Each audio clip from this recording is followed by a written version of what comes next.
On June 1, a 4-meter golden statue of Harriet Tubman was unveiled in South Carolina. In the 19th century, this woman became a symbol of courage and resilience in the fight against slavery. From childhood, she risked her life to save others, earning the nickname Moses of her people. Tubman freed more than 70 enslaved individuals, led troops during the Civil War, and fought for the rights of Black people until the end of her life. So let's explore the story of Harriet Tubman, the fearless woman who defied slavery. Before we start, please support my channel by clicking like and subscribe buttons.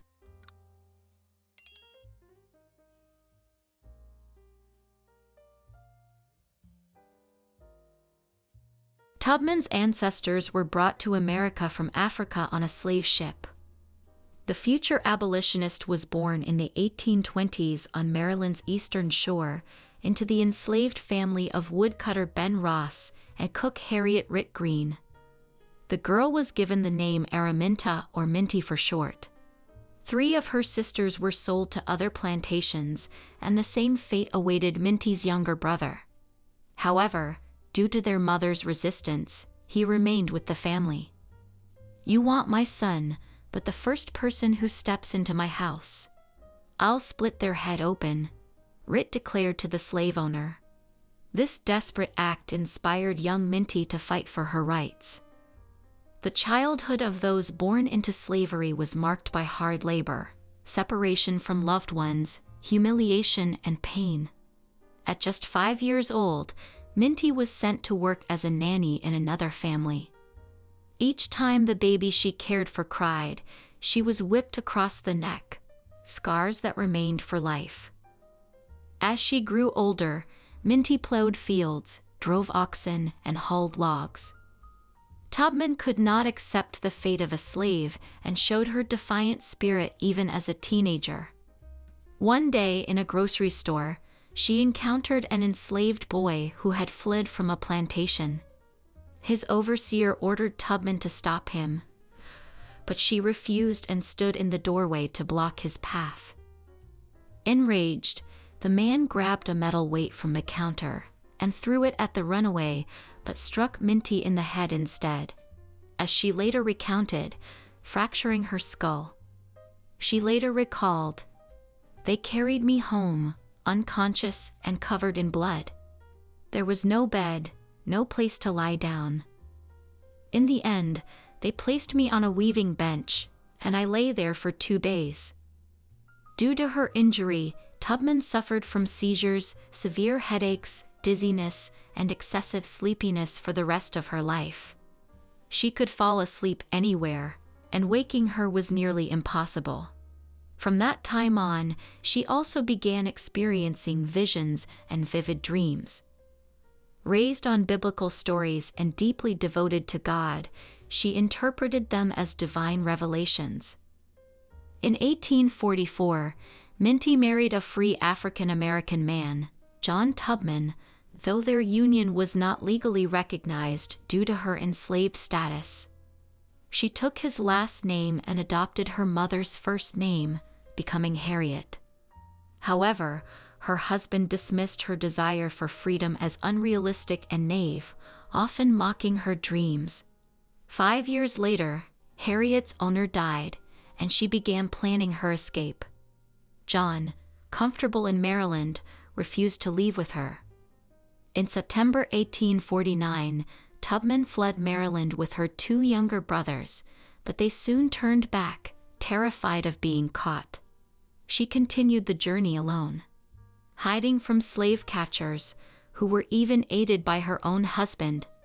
She traveled by night, navigating by the North Star. After covering 89 miles, Tubman reached the city of Philadelphia, Pennsylvania, where a law for the gradual abolition of slavery was in effect.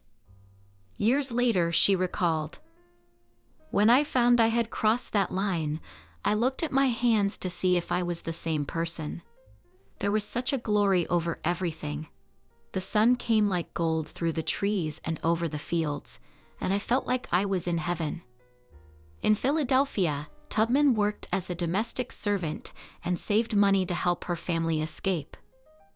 Between the 1850s and 1860s, she made 13 expeditions back to Maryland, freeing at least 70 people, including her relatives. She attempted to rescue her husband as well, but by then, he had remarried and chose to stay behind. The enslaved people called Tubman Moses. Like the biblical prophet, she led them to freedom through the Underground Railroad, a secret network of escape routes from the South to the free northern states and Canada, established in the early 19th century. In reality, this railroad was neither underground nor made of steel tracks. The name came from the use of railway terminology by conductors to communicate covertly. The Underground Railroad operated as a vast, covert network, structured much like an actual railway system. Escape routes were known as lines, rest stops along the way were stations, and those who risked their lives to guide freedom seekers were called conductors. Enslaved individuals making the perilous journey were often referred to in coded language as packages or freight to maintain secrecy. Spanning across 14 northern states and reaching into Canada, where U.S. laws could no longer threaten those who had fled. The Underground Railroad provided a path to freedom that defied the oppressive grasp of slave hunters. It was not a single formalized operation, but rather a decentralized network of brave individuals who believed in the fundamental right to liberty. The most dedicated participants included members of the free Black community, many of whom had once been enslaved themselves, like Harriet Tubman. Northern abolitionists, wealthy philanthropists, and religious leaders also played a crucial role in sheltering and aiding those in flight. Music played a significant role in the liberation of enslaved people.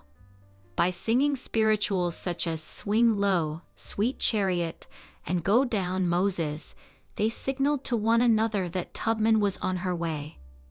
During her missions, she changed the tempo of the Psalms to warn of danger ahead.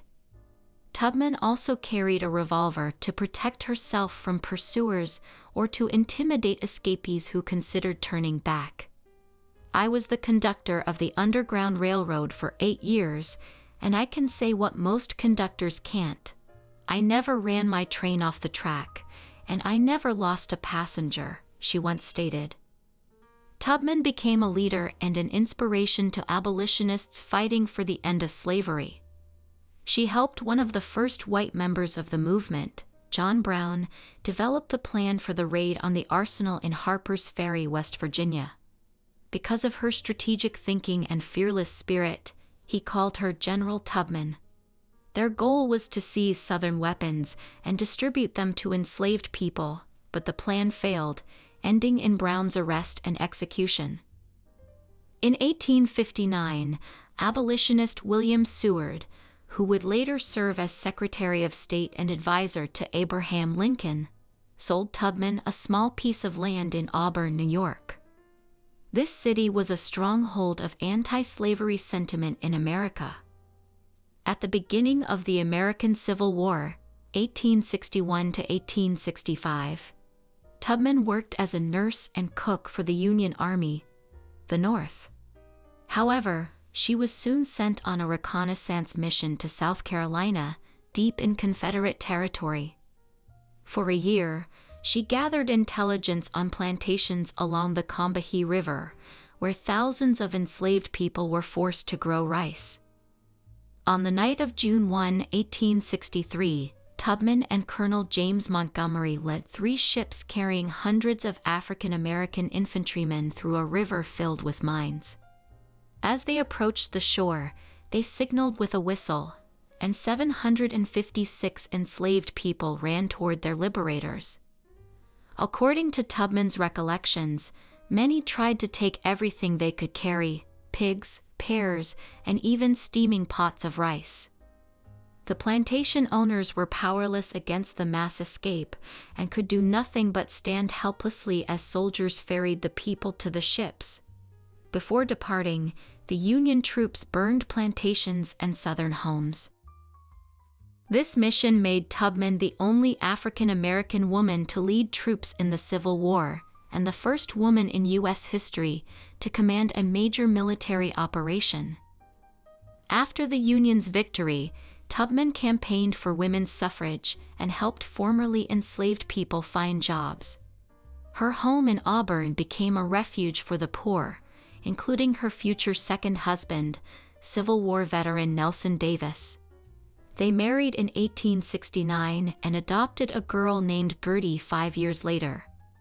That same year, Sarah Hopkins Bradford published Scenes in the Life of Harriet Tubman, a biography that raised around $1,200 to support Tubman, who had no stable income. With this money, Tubman purchased a large plot of land in Auburn to build a hospital for elderly and disabled African Americans. In 1903, she donated the land to a church, entrusting it with her vision.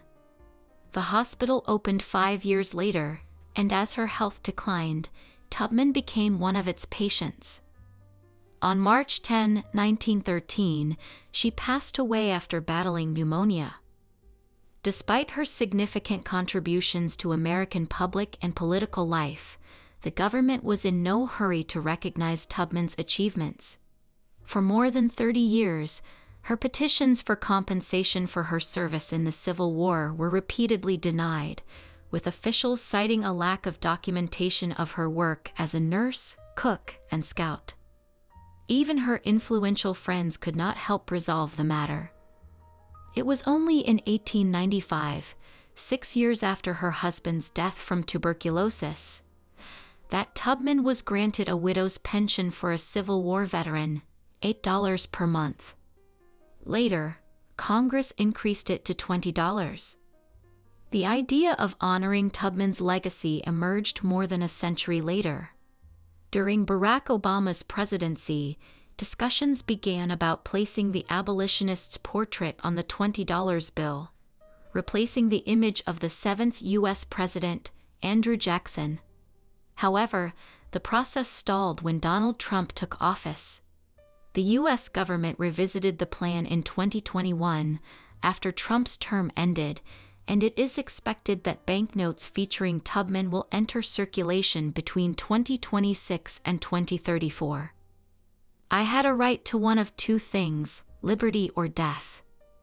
If I could not have one, I would have the other, for no one shall take me alive. Tubman once said about her relentless pursuit of freedom, which she helped many others achieve as well. That's it for today. Thanks for watching. Please do not forget to support my channel by clicking like and subscribe buttons.